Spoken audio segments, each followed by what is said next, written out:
Dans la cour de l'hôtel de ville de Yaoundé, le ministre de l'administration territoriale se fait présenter par les syndicats de motos les nouveaux chasubles que les mototaximens devront dorénavant arborer selon l'arrondissement dans lequel ils exercent, dans la capitale.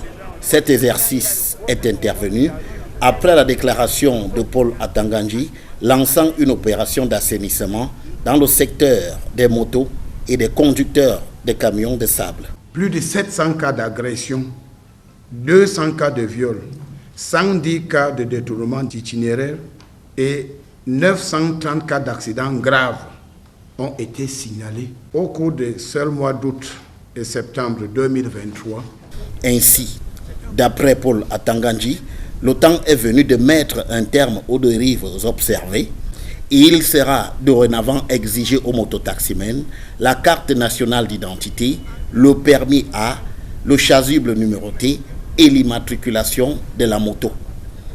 Quant aux camionneurs, le ministre de l'administration territoriale a fustigé leur attitude lors de leurs revendications récentes. Lorsque les camionneurs ont barré la route, une ambulance transportant un malade était coincée dans les embouteillages. Après plus d'1 heure sur place, le malade est décédé dans l'ambulance, alors que le chauffeur avait besoin de moins d'1 heure pour arriver à l'hôpital.